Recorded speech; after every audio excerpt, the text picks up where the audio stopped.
Well, today I got my reality check, right? Well, not today, the other day. So essentially, I went and took the AWS SysOps Administrator exam. And the reason why I ran and took it is because it expires on September 29th. And let me tell you something, it was a reminder of what used to happen in the past to me when I didn't dedicate enough time studying. And it would happen to you. It'll happen to anybody if you don't dedicate enough time to focus. So essentially, what happened is, and I'm gonna share my screen and show you what I mean, is that even if you work in the technology, if even if you do it on a daily basis, right? And I work as a cloud engineer today, right? I work on the technology on a daily basis, all of the different things covered on the exam I work on a consistent basis, except for Route 53. We don't deal with that too much. But there's no excuse to make. 3 weeks of studying is not enough for anything, right?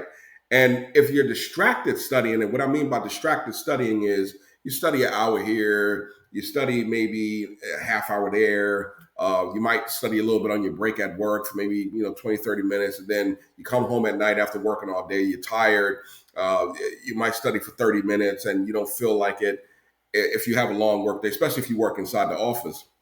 But one of the things that I had to kind of shock my system and remember, number one, I wasn't just studying for this one exam. I was studying for the CompTIA Linux Plus, the new one that just got released, version 8. I was also studying for the Red Hat Certified Systems Administrator exam. So I was just doing too much, right?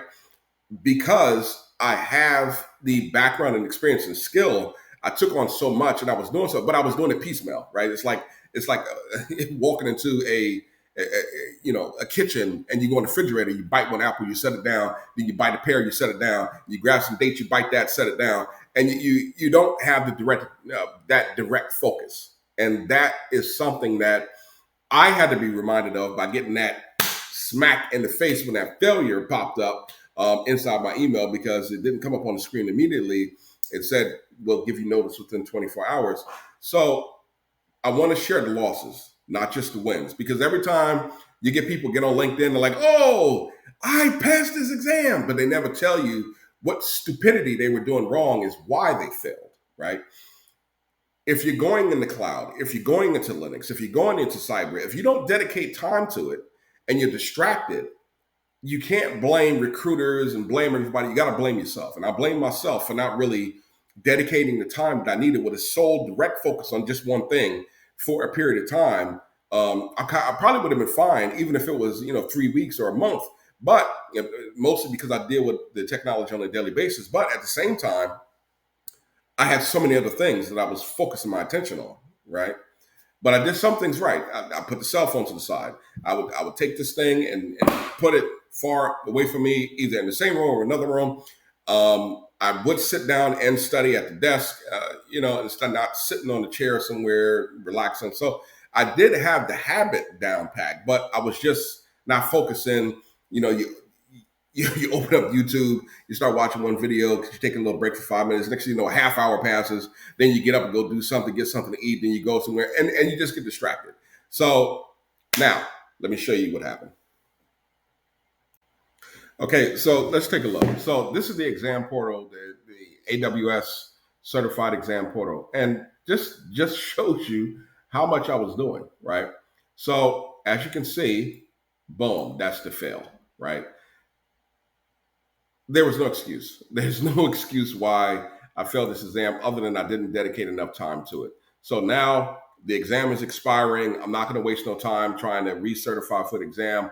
I'm just going to go ahead and move on and take the AWS CloudOps engineer. But you'll see what I did different this time. So what I did different this time is I made sure that I booked it a month away with more than enough time to dedicate to focus the study on just one thing. Now, what I was doing is I was studying for the Linux Plus. I was studying for the Red Hat Certified Systems Administrator to be able to take the RCE. You can't focus on multiple things at a time. You just can't. So here's the thing. I was using Tutorials Dojo, right? And, you have to have a directed focus on what you're studying and how you're studying. So for example, like this website here, they have a lot of good practice exams and things like that, right? But here's the challenge with relying on some of these websites. So let me just show you this, what happened to me. So I went in to study one day, and look at this. The course was locked, right? Boom. I got to the end of the course, ready to do some practice exams, and it was locked, right? Because they started updating and upgrading for the new CloudOps exam. Let me show my dashboard. If it loads. All right. So now they've updated the practice exams for CloudOps engineer. That's why I didn't even bother continuing on, right? Now, same thing with CodeCloud, right? So I was using CodeCloud to study. But like I said, what I mean, I was doing some half behind studying. I really was, right? I was skipping stuff. I was jumping around. I would do like a little lab here and there. And I was not dedicating really enough time that I needed to dedicate. Now, there's no CloudOps engineer, AWS CloudOps engineer in the market right now, right? So you have to look at the objectives that is available for the exam, but AWS does have a training that is available under their subscription. It's like $29 US a month, something like that. So here's the thing. They got a couple free sections, and then you have to start paying, right? I've already started the process of studying here, but I'm going to dedicate the time. Now, this is 85 hours, right? Which is basically 2 work weeks. So you figure you break it down and you dedicate your time, but you have to focus on just this. And we're gonna circle back and check back, and we're gonna see if Shay passes the exam again. But I'm reporting the loss. And here's the thing: you're not always gonna win. Anytime you have these certification exams that you can see, they got a combination, and this is AWS directly, right? It's not a third party. And then the third parties tend to take a little bit of time to catch up. Tutorials Dojo, the fact that they just kind of modified some of the questions from SysOps and made Cloud Engineer, CloudOps Engineer practice exams, and I did start using that. Let's see. I'm not sure. Sometimes they, even their Slack is not working anymore. All right, so let's go take a look. So I'm using the combination of both, right? So I'm going to use AWS's training, then use the practice exams for Tutorials Dojo. And then the most important thing is I'm going to spend way more time inside the console and on the CLI for the objectives of the exam itself. Now, for the career objectives for a CloudOps engineer, let's see, CloudOps engineer objectives. See if it comes up.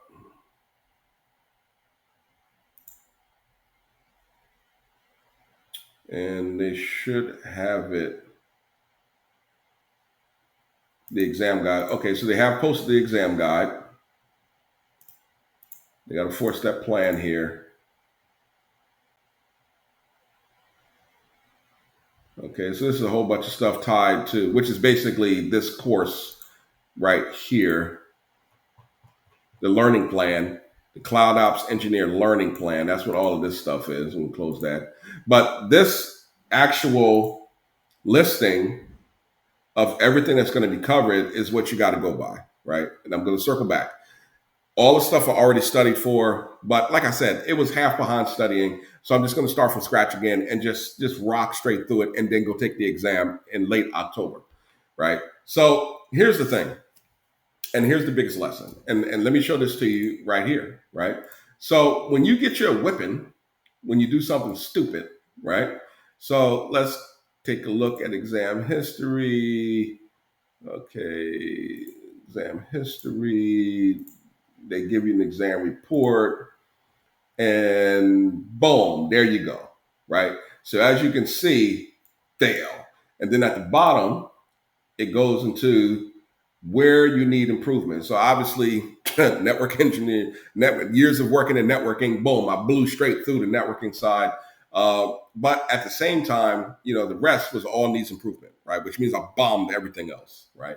So like I said, these questions can be very tricky. This associate level exam is no joke. It's not like solutions architect. I didn't want to even take that again. So this one is much more difficult. Take it very serious. and I'm going to definitely take it way more serious and then take it again. But as you can see, I got cracked in the head, right? So it's not always about celebrating the wins. It's realizing what you did wrong, then going back, sitting down, buckling down, and attacking it again. But here's the thing. You'll hear people say, you don't need no certification to be a cloud engineer. No, you don't, right? But if you want to operate at the top of your level, if you want to look for jobs that pay a higher amount of money, then you have to have what recruiters are looking for and companies are looking for with credentials, right? So let's just take a look at let's take a look at Amazon jobs, right? Let's look at some of these salaries. Let's take a look, and I just picked a random one, right?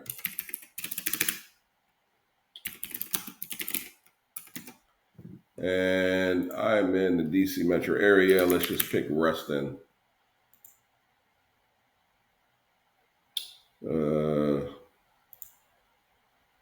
Dedicated cloud engineer. I'm just picking a random one, right? Look at these salaries. 216, right? 216,000 a year. And let's see, that's a manager. Let's see. The manager is at 245, but you don't see certifications here except for stuff related that is not related to AWS, right? Now, you will have some positions that will have the certification on it. Let's just click Cloud Engineer 1. Do they have it on here? This is a lower paid one, 152. Let's go to a level 2, see if they have something there. Okay, so this is all like cybersecurity related. Let's find cloud support engineer. All right, this is Great Britain. Do they even post? It looks like the US ones, they post the salaries. Let's put Virginia, Maryland. Let's see what they got over here. Cloud operations engineer, cloud engineer. Let's see if they got some certifications named. This is 204. So, specific here. So let's take a look at LinkedIn, right? So I'm just trying to show you what some of these positions are paying, right? They're paying a lot of money, but you need to have the skills, right? So let's type in cloud engineer. And let's take a look. Do they have the certifications listed here? Let's say AWS SysOps. Let's see if CloudOps engineers is here yet. I got this keyboard in this mic inside my way.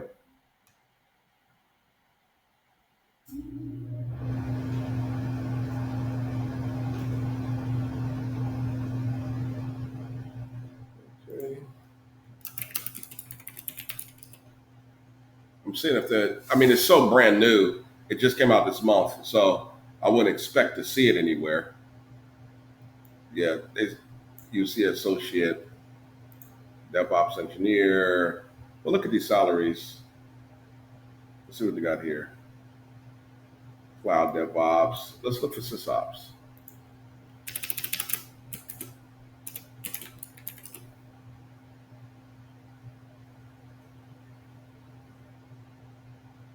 SysOps engineer, dedicated cloud platform. They got other certifications here.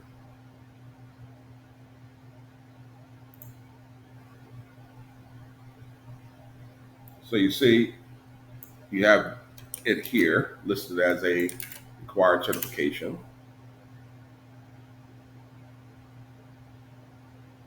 And the more you search and filter, you probably see more and more and more. But here's the thing. All the certification does is it separates you from the pack, right? That's all the certification really does. It separates you from the pack. But it also, if you really dedicate the time to do the hands-on labs, which you're not going to pass this exam if you don't have hands-on, the AWS CloudOps engineer, formerly SysOps engineer, you will not pass that exam with just book knowledge. You will not, right? You have to have hands-on. So the hands-on labs and the hands-on skill is what's going to allow you to pass. But like I said, let this be a lesson to you to spend time and focus, actually read through the requirements of what is going to be on the actual exam, read the FAQs, all the stuff that you normally do for the associate level exam. You want to make sure that you still do that for SysOps, but you want to put more of a heavy emphasis on hands-on for this exam, CloudOps engineer, right? If you don't put more emphasis on hands-on, you're going to get one of these, buddy. You're going to get one of them fails, right? Like Shay did. So I'm going to circle back. I'm going to check back in, and then you'll see the results of what dedicated and focused study will do.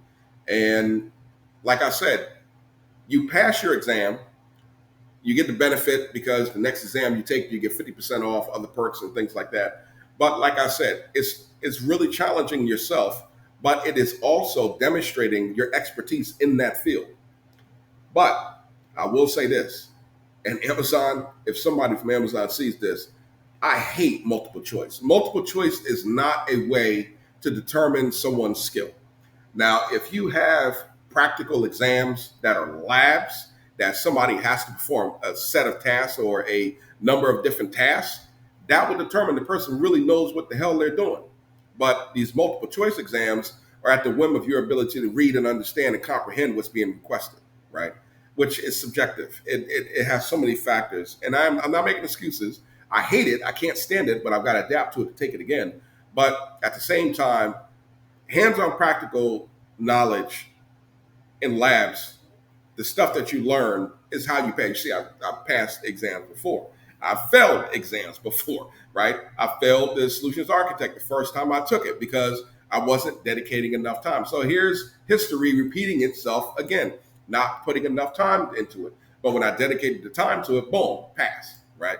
So let this be just a little motivation for anyone that is studying for Amazon exams, any kind of certification exam. Dedicate your time and focus on just that exam, right? When you finish that one, move on to the next. And only study what matters for your career. Don't just do random certifications and stuff that's unrelated to your job or what you're going to do and what you're getting paid for. Make sure it's something that aligns with your career path, right? So for me, I teach Linux, so I want to make sure I have all the credentials. I have the Linux Plus, I have the RHCSA. I want to make sure I have the credentials to be able to demonstrate my expertise. So it also shows your level of expertise. Do you need to have it? No. Is it something that establishes credibility? Absolutely. To anybody, right? So I hope this helps, and I will circle back and visit again. But so if you study for CloudOps engineer, and I'll put this in the bottom of the video, right now you have Amazon Skill Builder has a CloudOps engineer learning path. You have Code Cloud, but the course is old. You know, it's the SysOps course, which has changed. Now it's CloudOps engineer. Welcome to a brand new world.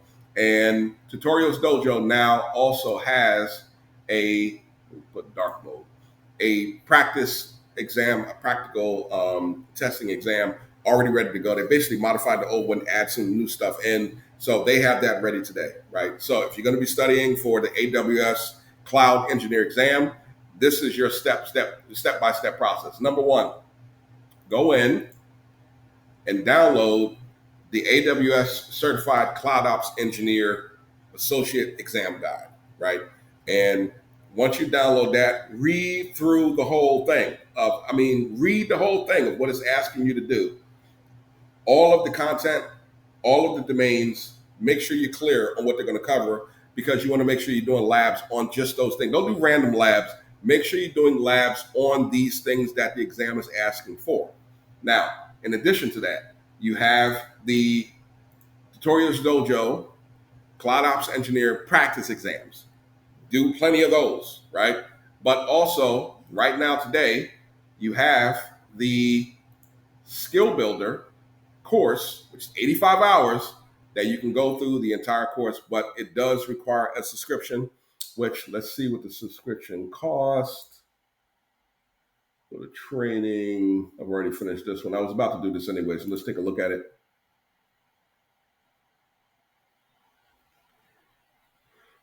And yeah, so it's $29.99 a month or $449 a year, right? Now, I'm giving myself a month. So I'm not trying to pay Amazon more than $30. So I'm not trying to have that bill sitting there waiting for me. So you go ahead, you have the free account, only covers certain things. So go ahead and subscribe to the monthly account. And then once you subscribe to that monthly account, then you get started on your subscription and you go from there, right? That's how you get started. That's what you do for the CloudOps engineer today.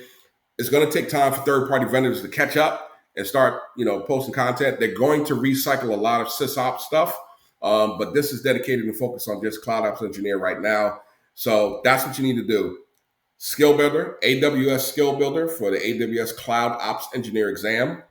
Tutorials Dojo for the practice exams, and make sure that you spend time and read through the actual exam guide and create an AWS account. Even if you have Code Cloud, like I said, Code Cloud here has playgrounds. So you have a playground where you can go in, launch an AWS playground, click on launch now. And then when you get launch now, you start playground. I just show this to you real quick. There's a couple different providers that have this. But if you already have a Code Cloud account, this is the benefit to you, right? Go ahead and copy, paste, and then you take your username, ID,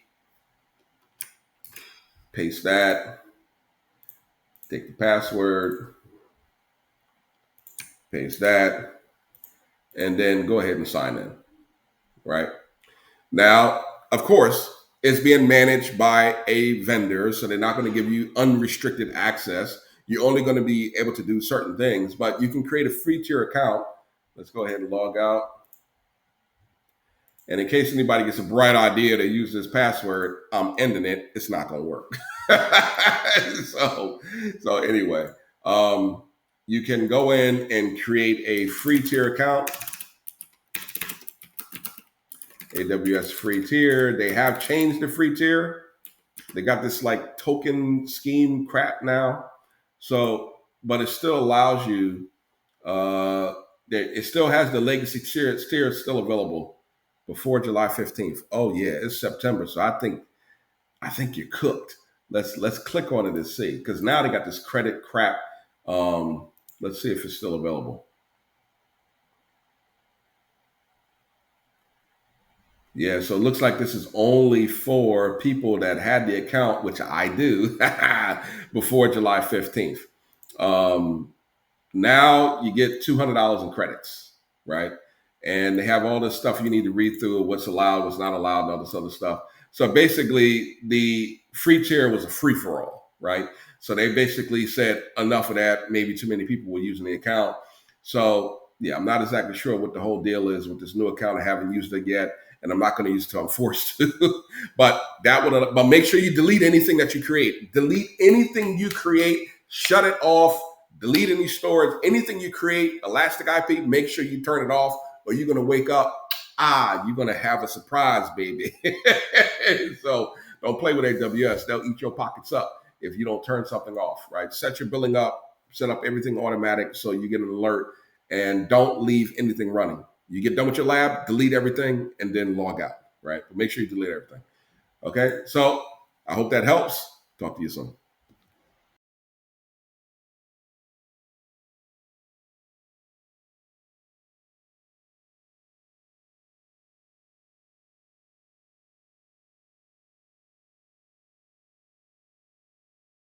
Icon that says subscribe. All right, there you go.